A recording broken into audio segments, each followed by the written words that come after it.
পাকিস্তানের পাঞ্জাবে ভয়াবহ বন্যা ও নদী ভাঙনে অন্তত ২৫ জনের মৃত্যু হয়েছে। অস্বাভাবিক বৃষ্টিপাতের পাশাপাশি ভারত চেনাব, রাভি ও শতদ্রু নদীতে পানি ছাড়ার কারণে এ বন্যার সৃষ্টি হয়েছে বলে জানিয়েছে পাকিস্তানি কর্তৃপক্ষ।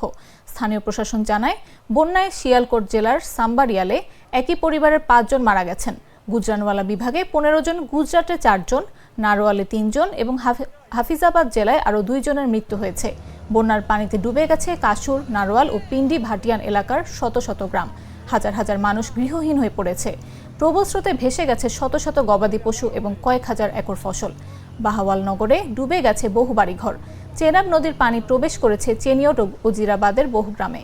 লাহোরের শাহদারায় রাভি নদীতে পানির প্রবাহ ১,৪৫,০০০ কিউসেক ছাড়িয়েছে, আর জাসারে তা দাঁড়িয়েছে ১,৫২,০০০ কিউসেক। তবে লাহোর কমিশনার জানিয়েছেন, শীর্ষ প্রবাহ পেরিয়ে গেছে এবং পানির স্তর কমতে শুরু করেছে।